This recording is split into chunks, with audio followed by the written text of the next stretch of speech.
का बदडलं? या मोठ्या माणसांचं ना बुवा काही कळतच नाही.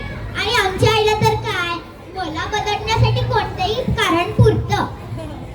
अहो, कुत्र्याचं एक छोटंसं पिल्लू दाराशी आले. मी त्याला दूध पाजावं म्हणून घरात गेले, तर तेही आलं माझ्या पाठोपाठ. झालं, त्याच्यासारखे चिखलाच्या पायांनी फरशीवर डाग पडले आणि आमच्या स्वच्छता प्रिय मातोश्रींना निमित्त मिळालं. काय सॉलिड बदललं म्हणून सांगू? आई ग, अजून पण दुखतंय.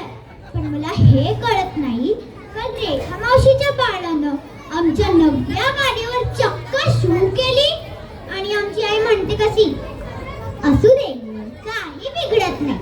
आता काय म्हणावं हिला? खोटं कधी बोलू नये म्हणणारी आमची आजी तर धडधडीत खोटं बोलते. ते मात्र कमालच होतं. कालचीच गोष्ट, रेखा मावशींनी विचारलं, अहो तुम्ही वास्तुशांतीला का नाही आलात? तर आजी आमची कशी म्हणते, आताशी गुडघे दुखतात ग माझे, बाहेर जाणंच होत नाही कुठे. आणि गेल्या रविवारीच तर 2 तास तुळशीमध्ये शॉपिंगला गेली होती. आणि आमची ताईटली ती तर काय महानच आहे, सारखी पुस्तकात डोकं घालून बसते. मग काय, सगळ्यांची लाडी.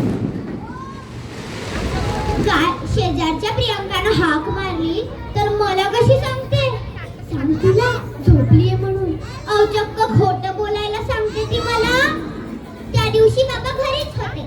शेखर काकांचा फोन आला तर त्यांनी आईला खुणांनीच सांगितलं, सांग तिला नाही म्हणून. अहो, चक्क खोटं बोलतात हे मोठे माणसं. हद्द झाली बाई या मोठ्या माणसांची. मी विचार केला, आपणही बघावं एकदा यांच्यासारखं वागून.